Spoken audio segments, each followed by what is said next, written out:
પોરબંદરની જો વાત કરીએ તો અરબી સમુદ્રમાંથી ઝડપાયેલ 9 માછીમારો સાથે ફિશિંગ બોટ કોસ્ટગાર્ડ જેટી પર લાવવામાં આવી। કોસ્ટગાર્ડના આરએનજે જહાજે ઝડપેલી અલ મદીના ફિશિંગ બોટને પોરબંદર લાવવામાં આવી। તમામ 9 માછીમારોને કોસ્ટગાર્ડે સ્પેશિયલ ઓપરેશન ગ્રુપને સોંપી દીધા છે।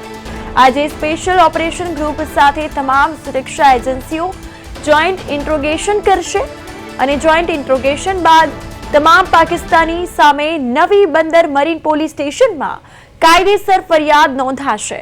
સુરક્ષા એજન્સીઓ ઊંડાણપૂર્વક તપાસ કરશે। તો પોરબંદર અરબી સમુદ્રમાંથી 9 પાકિસ્તાની માછીમારો ઝડપાયા છે।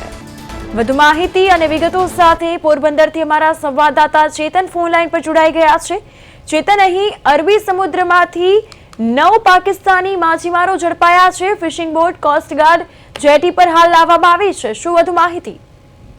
અત્યારે જે માછીમારો જે છે તે પાકિસ્તાન સરહદ ઉપર જતા હોય ત્યારે પાકિસ્તાન પણ જે કાર્યવાહી કરતી હોય તે રીતે પાકિસ્તાન મરીન સિક્યુરિટી ના નેજા હેઠળની એક પાકિસ્તાની બોટ છે તે ભારતીય જળસીમાની અંદર ઘૂસી ગઈ હતી અને ભારતીય કોસ્ટગાર્ડ અને નેવી દ્વારા તેને ધ્યાનમાં આવતા તરત જ તેને પકડી લેવામાં આવી છે અને તમામ લોકોને પોરબંદર લાવવામાં આવ્યા છે અને નવી બંદર પોલીસ સ્ટેશનની અંદર તેની સામે સરહદ પારનો ગુનો દાખલ કરી અને તપાસ હાથ ધરવામાં આવી છે કે આ માત્ર માછીમારો છે કે કોઈ ગુનાહિત પ્રવૃત્તિમાં જોડાયેલા છે તે તમામ બાબતની અત્યારે હાલ તપાસ ચાલી રહી છે।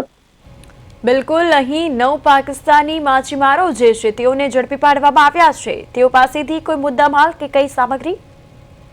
હાલ તો તેની પાસેથી બોટ અને બોટને લગતો તમામ સામાન મળ્યો છે અને તમામ માછીમારો છે તેની પૂછપરછ પણ હાથ ધરવામાં આવી છે।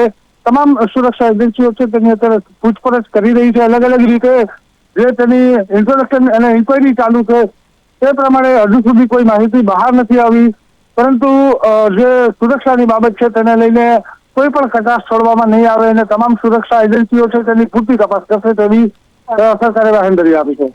બિલકુલ, તો ગઈકાલે રાત્રે આ પાકિસ્તાની માછીમારીઓને ઝડપી પાડવામાં આવ્યા છે। હાલ જે પ્રકારે વિગતો મળી આવી છે કે સુરક્ષા એજન્સીઓ જોઈન્ટ ઇન્ટ્રોગેશન કરશે, સાથે જ આ તમામ જે માછીમારો મળી આવ્યા છે તેઓની પૂછપરછ સામે કરવામાં આવી રહી છે।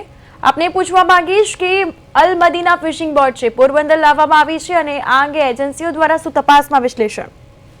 હાલ તો જે સ્પેશિયલ ઓપરેશન ટીમ જે એસઓજી કહેવાય છે તેની દ્વારા તપાસ કરવામાં આવી છે। એટીએસ પણ આની અંદર ક્યાંક તપાસની અંદર સામેલ થશે તો એનઆઈએ પણ આની અંદર તપાસની અંદર સામેલ થશે। જો કોઈ એવી ચૂક દેખાશે કે કોઈ એવી આતંકી પ્રવૃત્તિ જેવી ઘટના દેખાશે તો ચોક્કસપણે જે તેની ઉપર મોટી કાર્યવાહીના એંધાણ પણ દેખાઈ રહ્યા છે। બિલકુલ ચેતન, તમામ માહિતી બદલ, અપડેટ્સ બદલ આપનો આભાર।